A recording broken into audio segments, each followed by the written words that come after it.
Bismillahirrahmanirrahim. Assalamualaikum warahmatullahi wabarakatuh. Alhamdulillah. Alhamdulillahirabbil alamin wassalatu wassalamu asrofil anbiya'i wal mursalin Sayyidina Muhammadin wa ala alihi wa sahbihi ajma'in. Rabbi israh li sadri wa yassir li amri wahlul 'uqdatam min lisani yafqahu qawli. Halo teman-teman, sahabat yang mulia, apa kabar?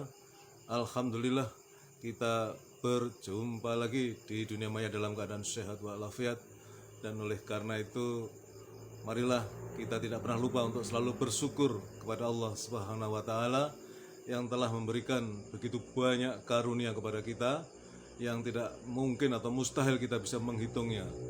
Di antaranya adalah karunia kesehatan, karunia kesempatan, karunia umur panjang yang barokah, dan tentunya karunia yang paling agung adalah karunia iman dan Islam. Karena dengan keduanya itulah kita akan selamat fit dunya wal akhirah. Sholawat serta salam semoga senantiasa terlimpahkan kepada uswatun hasanah kita baginda Rasulullah Muhammad Sallallahu Alaihi Wasallam beserta keluarganya, para sahabatnya, dan semua pengikutnya, termasuk kita yang mengharapkan syafaat beliau kelak di yaumil qiyamah. Teman-teman sekalian, sahabat yang mulia, alhamdulillah kita baru saja selesai melaksanakan sholat subuh secara berjamaah di masjid, dan begitu nikmatnya kita bisa melaksanakan sholat subuh secara tepat waktu di masjid berjamaah.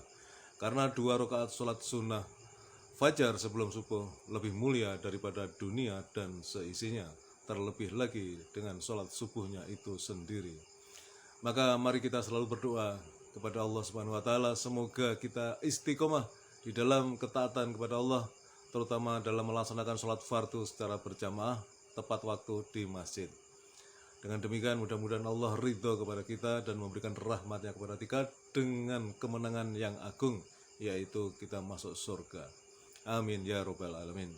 Teman-teman sekalian, sahabat yang mulia, pengalaman saya kurang lebih sebulan terakhir ini, setiap pagi pada subuh menyampaikan ya sedikit katakanlah semacam tausiah, saling menasihati dalam kebaikan dan kesabaran, membuat hati tenteram ya, karena saya merasa bahwa saya telah melaksanakan memanfaatkan waktu yang ada ya untuk berbuat kebaikan, minimal kepada diri saya sendiri, pada keluarga saya, dan umumnya kepada teman-teman sekalian.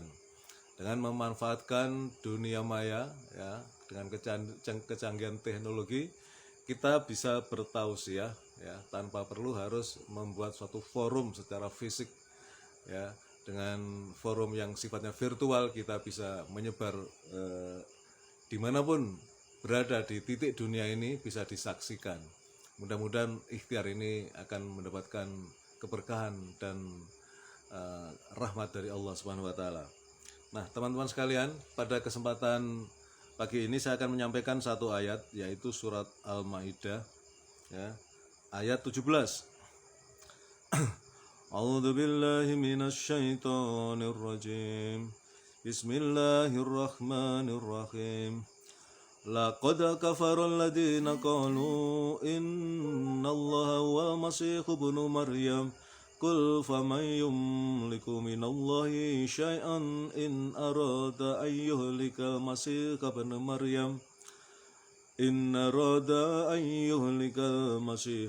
Maryam ummahu wa man fil ardi jami'a walillahi mulkus samawati wal ardi wa ma bainahuma yahluku man yasha' wallahu ala kulli syai'in qadir. Sungguh telah kafir orang yang berkata, sesungguhnya Allah itu dialah Al-Masih putra Maryam. Katakanlah Muhammad, siapakah yang dapat menghalang-halangi kehendak Allah jika dia hendak membinasakan Al-Masih putra Maryam beserta ibunya dan seluruh manusia yang berada di bumi. Dan milik Allah lah kerajaan langit dan bumi dan apa yang ada di antara keduanya. Dia menciptakan apa yang dia kehendaki, dan Allah Maha Kuasa atas segala sesuatu.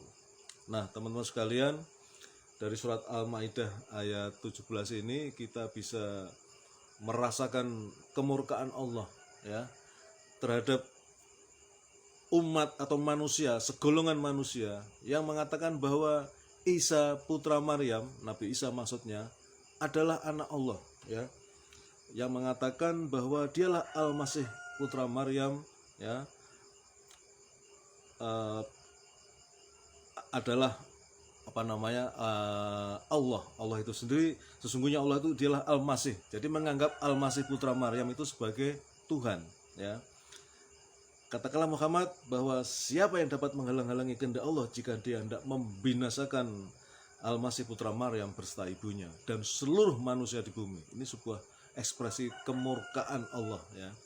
Karena sesungguhnya dari mulai Nabi Adam sampai Nabi Muhammad sebagai Rasul yang terakhir, utusan yang terakhir, ya, itu menyampaikan satu agama yang sama, satu risalah yang sama, yaitu agama tauhid, ya, yang mengesahkan Allah, bahwa hanya satu Tuhan itu, ya. Sehingga ketika muncul segelongan manusia, sekelompok orang yang mengatakan Allah itu putra Maryam, Isa putra Maryam, ya kan. Nah, Allah mengatakan bahwa orang yang mengatakan demikian, yang meyakini keyakinan yang demikian telah kafir, ya. Dan terminologi kafir ini sekali lagi adalah terminologi yang muncul dari Allah, ya. Jadi bukan dari Nabi Muhammad, apalagi dari saya, apalagi dari siapapun, ya. Sehingga kalau ada orang yang kemudian tersinggung atau marah karena disebut kafir, maka silahkan protes kepada Allah, ya. Nah, jadi di dalam surat Al-Maidah ayat 17 ini penegasan, ya, tentang agama tauhid, ya. Allah marah sekali, ya, ketika kemudian dia dianggap sebagai Al-Masih putra Maryam, ya. Jadi saya jadi ingat pernyataan dosen saya pada waktu saya masih kuliah dulu, ya, seorang non muslim. Dia mengatakan bahwa Nabi Isa adalah pengejawantahan, ya, Tuhan, ya, ke bumi, ya, supaya dipahami oleh manusia, maka dia berbentuk manusia. Ini sebuah logika yang sangat aneh, ya. Mengapa Tuhan harus berbuat demikian, ya kan, merendahkan derajatnya menjadi makhluk? Padahal di dalam surat Al-Ikhlas sudah dijelaskan, walam yakul lahu kufuwan ahad, tidak ada sesuatu pun yang menyerupainya, ya. Jadi sebagai khalik tidak mungkin tidak akan menyerupai atau sama dengan makhluknya, ya. Ini penegasan supaya kita sebagai muslim ini terus istiqomah untuk meyakini agama tauhid ini. Dan dosa yang tidak diampuni adalah ketika orang menyekutukan atau membuat pembandingan selain Allah, begitu. Ya, ini adalah suatu kemurkaan Allah yang kemudian dosa yang seperti itu, kesyirikan, kemusyrikan, tidak akan diampuni, ya. Baik teman-teman, menjelang 8 menit. Jadi saya ingin menyampaikan ini, ya, dan forum ini tentu saya menyampaikan kepada sahabat-sahabat muslim, ya. Kalau kemudian ada teman-teman atau saudara yang non muslim kemudian ikut menyaksikan dan kemudian tersinggung, ya, saya kira silakan protes kepada Allah, silakan saja, ya. Dan nanti pembuktian dari semua ini adalah ketika kita sudah mati, ketika kita sudah meninggal dunia, ya.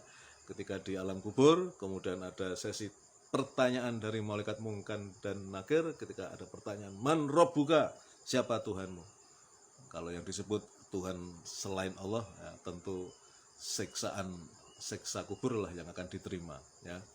Jadi teman-teman sekalian, mari kita terus istiqomah di dalam ketauhidan ini. Bahkan pondasi yang utama dari keberagaman kita adalah meyakini bahwa Allah itu esa. Qul huwallahu ahad. Itu harus kita terus tanamkan dalam dada, dalam jiwa, dalam darah dan daging kita, ya, sampai akhir hayat kita, ya. Dan bahkan Allah menegaskan siapa yang sebelum mati mengucapkan la ilaha illallah, maka dia akan masuk surga. Itu adalah keimanan, ya, keimanan yang paling utama. Sehingga orang yang terakhir masuk surga, artinya dia sebelumnya disiksa terlebih dahulu di akhirat, di neraka, ya.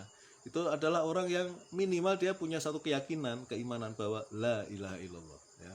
Mungkin dia tidak melakukan amal kebaikan, dia tidak melakukan ajaran-ajaran yang disampaikan oleh Rasulullah, Ya, tapi dia punya keimanan itu, maka pada akhirnya dia akan masuk surga. Ya. Demikian teman-teman, alhamdulillah sudah 10 menit. Cukup saya kira.